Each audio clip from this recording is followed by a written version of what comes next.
The glitter of wealth, the rush of success, and the joy of companionship often give us a sense of permanence.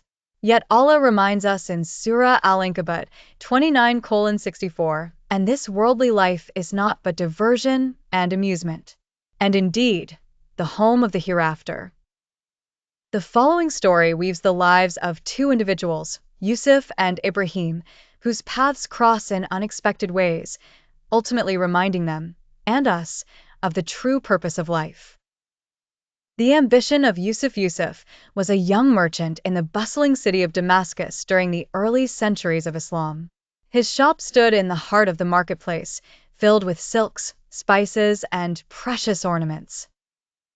His name echoed through the alleys. People admired his intelligence, eloquence, and ability to strike profitable deals. But Yusuf's heart was deeply attached to this dunya. He often told himself, "If I could double my wealth this year, my name will be remembered. If I build a grand house on the hill, no one will surpass me." Every morning, he opened his shop before dawn, not for prayer, but for profit.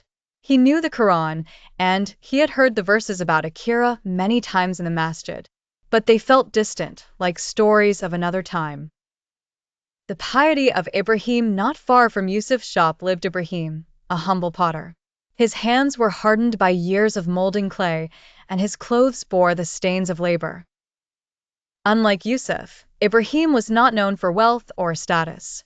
Yet he carried within his heart something greater, certainty in Allah's promise of the hereafter.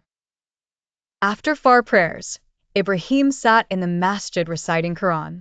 His lips whispered verses of paradise, hellfire, and the eternal meeting with Allah. One day, a companion of the Prophet had recited the verse, 29:64, in that masjid, and this worldly life is not but diversion and amusement. Ibrahim never forgot it. To him, the dunya was nothing more than clay in his hands, fragile, temporary, bound to break.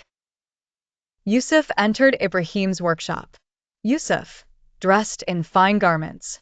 "Potter," Yusuf said, "I need your best jars, strong to hold treasures." Ibrahim smiled. "The strongest jars are still temporary, Yusuf. They will break one day, as will we." Ibrahim gently replied, "Because I see in your eyes the thirst for permanence. But remember, this world is nothing but a marketplace where we trade for the hereafter." Yusuf dismissed his words with laughter, yet something about Ibrahim's calmness unsettled him. A sudden loss one night, a fire broke out in the Damascus marketplace. Flames devoured shops, wealth, and dreams. Yusuf's empire of silks and spices was reduced to ashes. He sat in the ruins, his head in his hands. All my years of effort, gone in a single night. His heart trembled with despair. Where once he felt invincible, now he felt empty. It was then that Ibrahim appeared, placing a hand on Yusuf's shoulder. "Brother, do you now see what Allah meant when he said this life is but amusement and diversion? The treasures you lost are reminders that the real treasure is yet to come." Yusuf, with tears in his eyes, whispered, "Ibrahim, I mocked your words, but now I see. Teach me how to prepare for the eternal life."